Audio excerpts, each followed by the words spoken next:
أعوذ بالله من الشيطان الرجيم بسم الله الرحمن الرحيم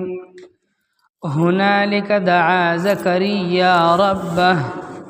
قال رب هب لي من لدنك ذرية طيبة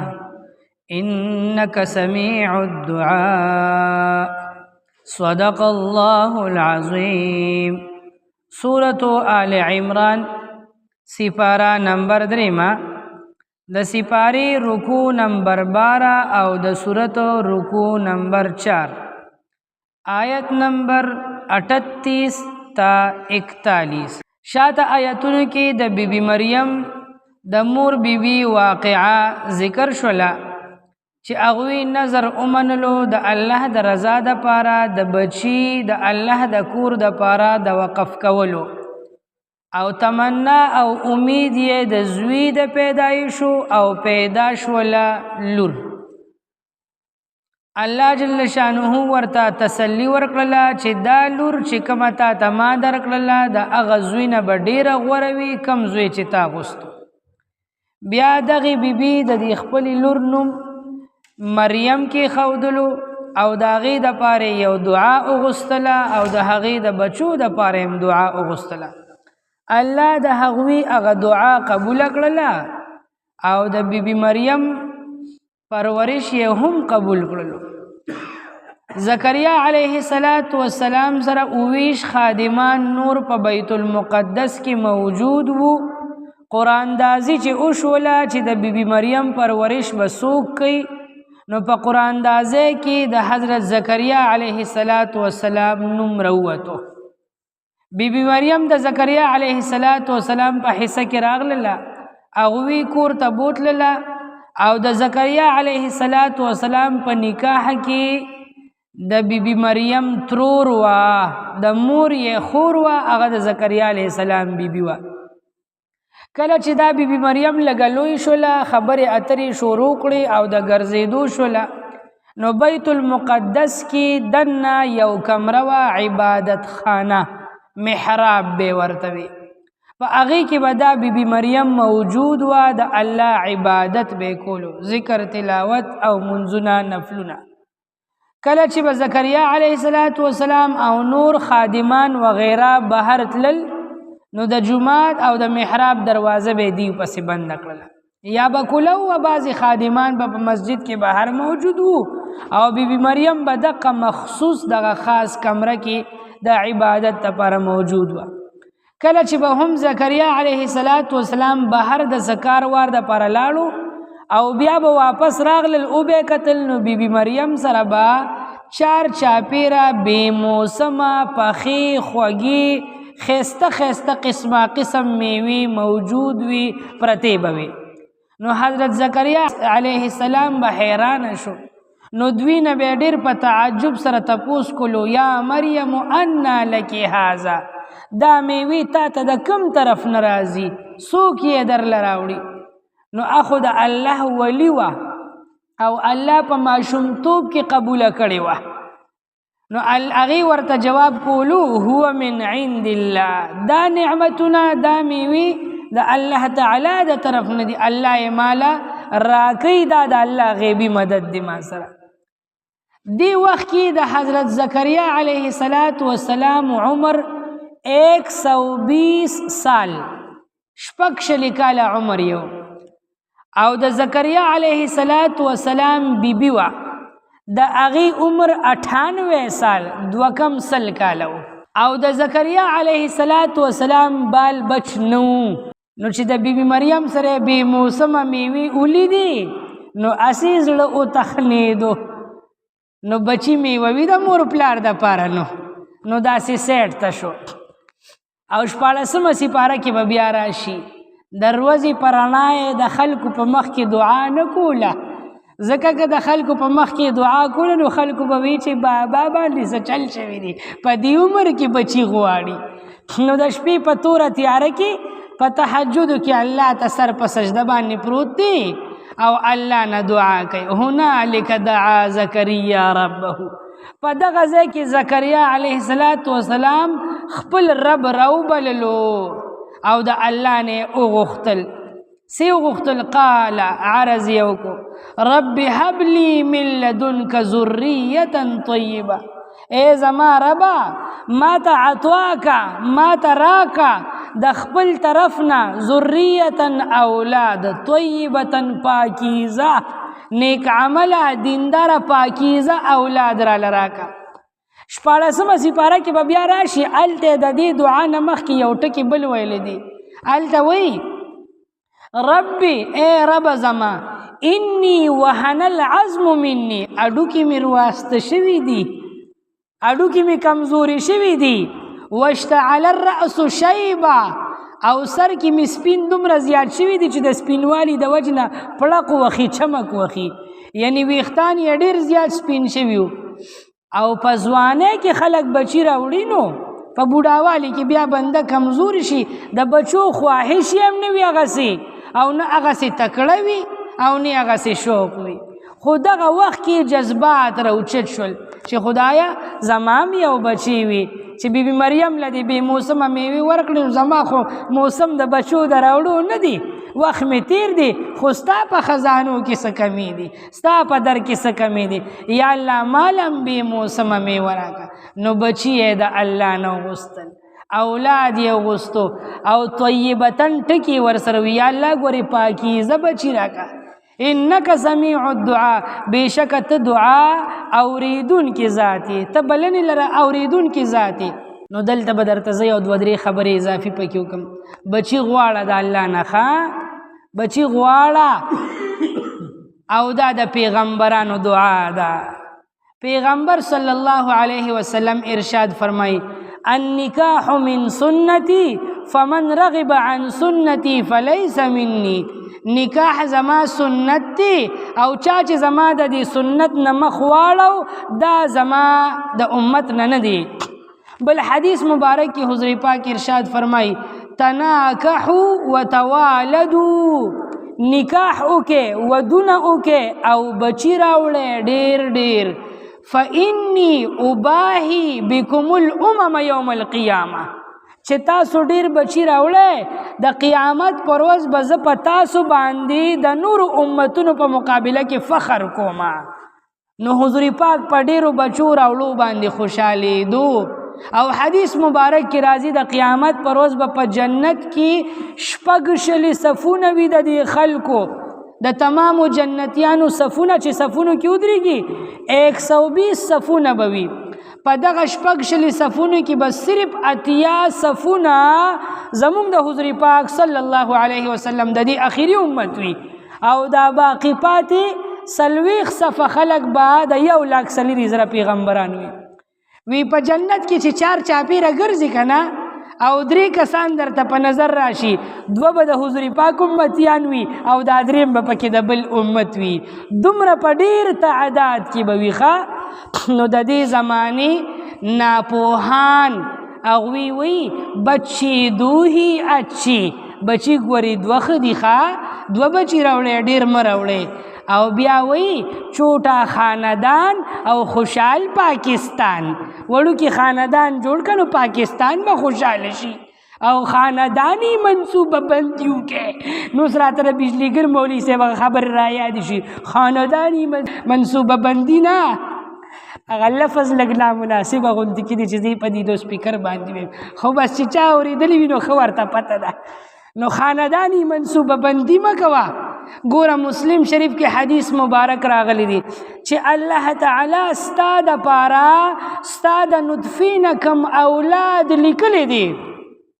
هغه به خامخا پیدا کیږي دی دنیا ته به خامخا راځي که ته ورته هر څومره رکاوټونه او بندونه ولې ونوخې او چې الله ستا دپاره کم اولاد نه وي لیکلی نو که ته د دنیا تمام حکیمان او ډاکټران راجمع کړي نو ته هغه بچی نشي پیدا کولی نو بچی راوړه او د بچو دعا کوه او یو ټکي ورسره دام یاد کا نیک عمله او روغ صحته او پاکیزه بچیان د خدای نه غواړه ښه او یو ټکی پکې دام یاد کا صرف داسې مو وایه خدایه نر کټې زوی راله راکې او خدایه زوی راکې او بس زوی راکې صرف زوی به نه غواړې صرف لور به هم نه غواړې داسې وایه وی یا الله نیک عمله پاکیزه خکلی اولاد را لراکا بچی را لراکا نو بچی که لور وی او که زوی وی د الله د طرف نه دی نو بیا به د مایوسی نه راځي چې ته زوی غواړې او لور دې پیدا شي نو مایوسه بشي د الله د رحمت نه چې ته لور غواړې او زوی دې پیدا شي نو مایوسه بشي د الله د رحمت نه نو داسې به نه وي چې زوی راکه او لور راکه بلکې اولاد او بچی غواړه او نیک عمله دا نیک عمله ټکې پکې وایه ښه وجه دا ده چې ته پکې دا نیک عمله ونه وې که نه او دا پاکیزه پکې ونه وې نو بچی خو به الله درکړي خو بیا به دې پې سترګې نه یخېږي دغه بچی چې رازلمی شي لتې او سکان به د باندې وخېږي د کوره به دې وباسي وی یو سړی نو بچی یې نه کېدل نو هر وخت به یې دعا که خدایه یو زوی راکه خو راکه یا الله یو زوی راکه خو راکه او خیراتونه به هم کل دعاګانې نه قبلې دي چا ورته وی حج د بیت الله له لاړ شه او د حجر اسود په خوا کې دعا وغواړه هلته دعا قبلیږي نو د حج له پیسې جمع کړي او حج د بیت الله له لاړو د حجر اسود په خوا کې ودرېدو په کاڼي باندې لاسونه کې او خدایه پاکه تا ته د دې حجر اسود واسطه در کوم یو زوی راله راکه یو زوی راله راکه نو زوی یې غوښتو نیک عمل یې نه غوښتو صیبه نو چې راغی نو دعا یې قبوله شوه نو زوی یې وشو هغه زوی ډېر نیازبینو نور بچیم نو او دغه یو للی و خلک وایي د ړندې سترګې اوښکه وسیبه نو بیا پې خفه کېدو نو نیازبین یې رالوی کو نو په نیازبینتوب کې هلک بد عمله شو سیبه نو په بدعملو کې اخته شو په نشو تماشو کې اخته شو نو بیا به نه د پلار خبره منله نه به د مور خبره منله یو وخت داسې راغی چې پلار ته وی بابا دا تا سره کوم چې جایداد دی دا ما پسې ولیکه نو بابا ورته وی بچیه دا چا دي خو هم ستا دي نو تاله مې ګټلي دي تاله مې ګټلي دي چې زه مړ شم هم تا ته به پاتې کېږي بل خو څوک نشته وارثان زما څوک دي وی نه بس خیر دی ته به هلکله چې خو به بیا ما ته پاتې اوس یې راپسې ولیکه په ژوند یې راپسې ولیکه نو دی مقصد و چې راپسې ولیکي نو زما اختیار وي نو خرڅ به کم نو نشې تماشې چمبیړې به پې وکړم صاحبه وا به یې لزومه نو پلار ورپسې په ژوند نه لیکو نو بیا چا ورته ووي ډېرې دعاګانې کولې چې خدایه د دې پلار زړه مې نرم کړي او که د دې پلار زړه مې نه نرمېږي د دې بابا نه مې خلاص کړي خدایه خو چې راز به که راته پاتې شي پلار ته یې خیرې شروع کړې چا ورته وي نو دې پلار به یې وعظونه او نصیحتونه کول کله به یې د جومات استاد ته یاره استاد ته ورته دوه څلور خبرې وکړه که ستا ومني کله به یې د هغه ملګرو ته به یې څه وعظ نصیحت ورته وکړې یو ورځ یې د کلي یو نیک عمل او دینداره سړی و هغه ته ووي چې زما دې زوی ته لږ وعظ او نصیحت وکړه نو هغه چې دا زوی یې راوغوښتو نو ده ته ډېر وعظ او نصیحت وکړو او په خبرو کې ورته د خولې نه دا خبره موخته یا لکه د خدای په قهر اخته وي ته خو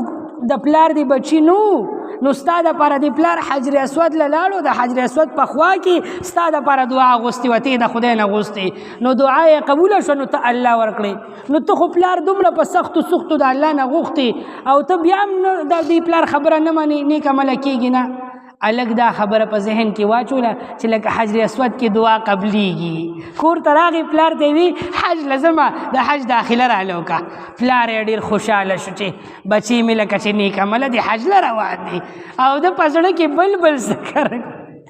حج له لاړو صیبه د حجر اسود په خوا کې ودرېدو او هلته دعا کوي خدایه چې کلي ته ځم چې دا بوډا دې سټ وټ کړي چې د ده نه دې خلاص کړي ما چې دې تخته کړي وخ داسې بد عمله بچي په کوم ځای کې چې پلار د بچي د غوښتو دعا کړې وه په هغه ځای کې بچي د پلار د فنا کېدو دعا کوي ولې پلار چې کومه دعا کوله هغه دعا نیمګړې وه پلار وی خدایه زوی راکه داسې نه وي چې نیک عمله راکه دینداره راکه فرمان برداره راکه نو بچي چې غواړي نو نیک عمله به غواړي نو چې هلته کور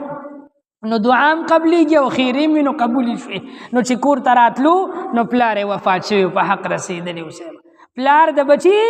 د خدمت په ارمان مړ شو او بچي هغه چې کوم دی په بدعملو کې اخته شو نو حضرت زکریا علیه السلام دعا کوي ذریة طیبه یا الله پاکیزه اولاد راکړه نو بچي د الله نه غواړه په هر عمر کې غواړه او نیک عمله غواړه نو حضرت زکریا علیه السلام دعا قبوله شوه په محراب کې ولاړو مونځ یې کولو نفل کول او الله ورته 2 فرشتي یا 3 فرشتي راولېږلي او فرشتو ورته आवाज وکړو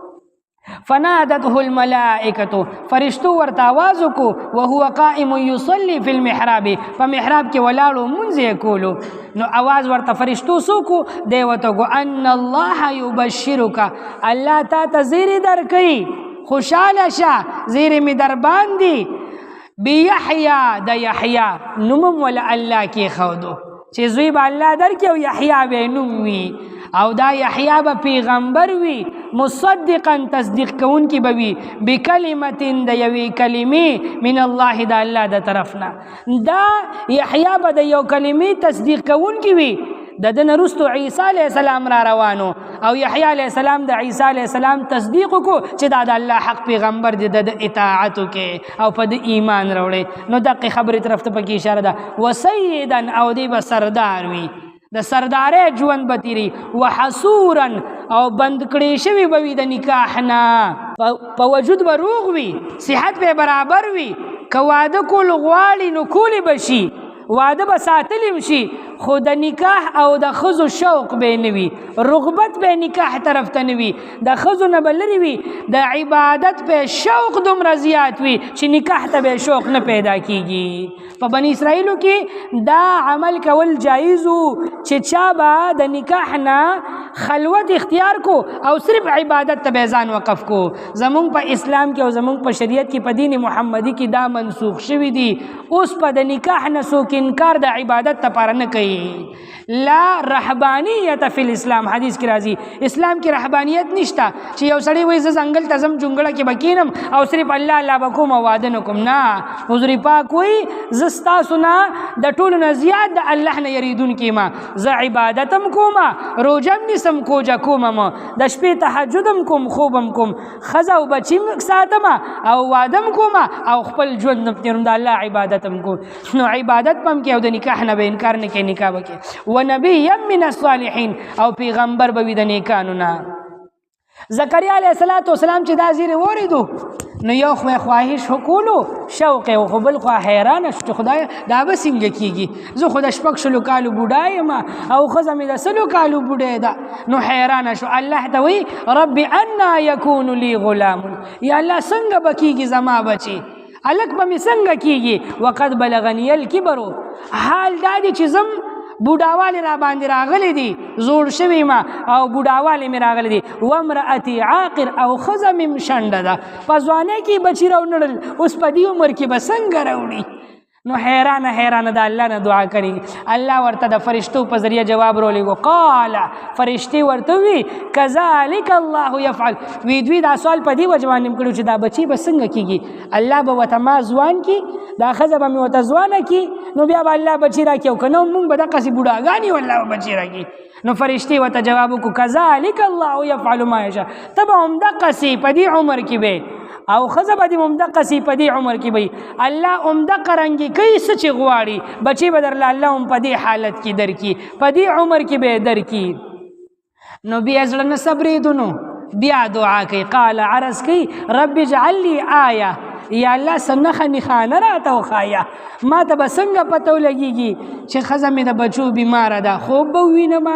څه الهام به وحي به راته وشي که څنګه چل به نو الله تعالی ورته ارشاد وفرمیل قال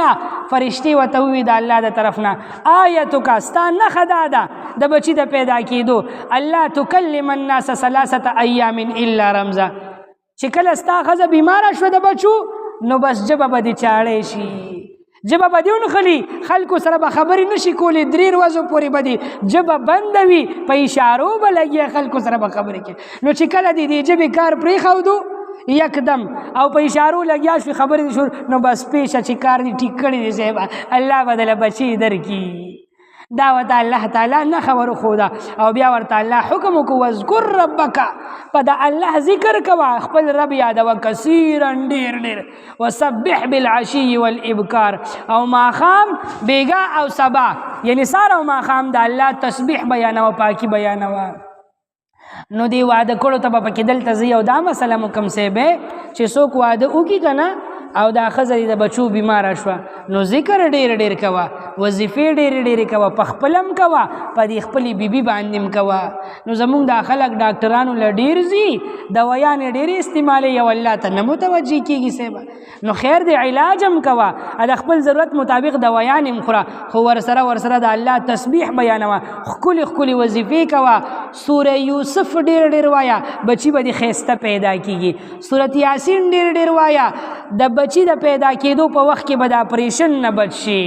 سورت البقره ډېر ډېر وایه، دا ښځه او بچي به دې د جناتو د سحر او د جادو نه محفوظ شي. او سورت الفاتحه ډېره ډېره وایه. نور بعضې سورتونه دي ښکلې ښکلې وظیفې دي. استغفار ډېر ډېر وایه. نو ستا په ژوند کې په مال په اولاد کې به دې ډېر خیر او برکت وي.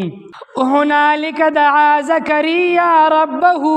په دغه ځای کې دعا وکړله زکریا علیه السلام د خپل رب نه. په دغه ځای کې زکریا علیه السلام راوبللو خپل رب لره. قال عرض یې وکړو رب ای رب زما هب لی عطا کې ماته من لدنکه د خپل طرف نه ذریة طیبة پاکیزه اولاد انک سمیع الدعاء بشکت دعا لرا اوریدونکي ذات یې. فنادته الملائکة نو بس فرشتو آواز ورکو دوی ته وهو قائم یصلی او حال داو چې زکریا علیه السلام ولاړو منځ کولو فی المحراب په محراب کې. ان الله فرشتي آواز ورکو د دې خبرې چې بشک الله تعالی یبشرک تا تزیر درکی بیحیا پا یحیا سرا مصدقا دا یحیا با تصدیق کون کی وی بکلمت دا یوی کلمی من اللہ دا طرف دا اللہ تعالینا وسیدا او سردار بوی وحسورا او بنکڑی شوی بوی دا نکاحنا ونبیا من الصالحین او پیغمبر بوی دا نکانو خلقنا. قالانو زکریا علیہ السلام عرض اکو ربی اے رب زما انا یکون لی غلام سرنگی بوی بچی زما دا پارا وقد بلغنی الکبرو او حال دادی چی رسیدلی دی ما تا بودا والی ومرأتی عاقر او خز زما شند دا. قالانو فرشتی ورتوی کذالک اللہ امدقرنگی اللہ تعالی یفعلو کی ما یشاؤ سچغواری. قالانو زکریا علیہ السلام عرض اکڑلو ربی اے رب زما اجعل لی آیتا مقرر کا زما دا پارا یو نخا جوڑا کا زما دا پارا یو نخا اگرزو زما دا پارا یو نخا. قالانو فرشتی وتوی آیتو کا نخستا اندادا لا تکلم الناسا چتب خبر نشکولی خبر بنکی دا خلق سرا سلاست ایام اندریر وزی الا رمزا مگر پا اشارو سرا وذکر ربک او ذکر کوا د خپل رب کثیرا ډیر ډیر وسبح او تسبیح بیان و د خپل رب بالعشی په بیگا کې د ماسختن په وخت کې والابکار او په سبا کې یعنی د سبا په وخت کې. سبحان ربک رب العزة عما یصفون وسلام علی المرسلین والحمد لله رب العالمین برحمتک یا ارحم الراحمین.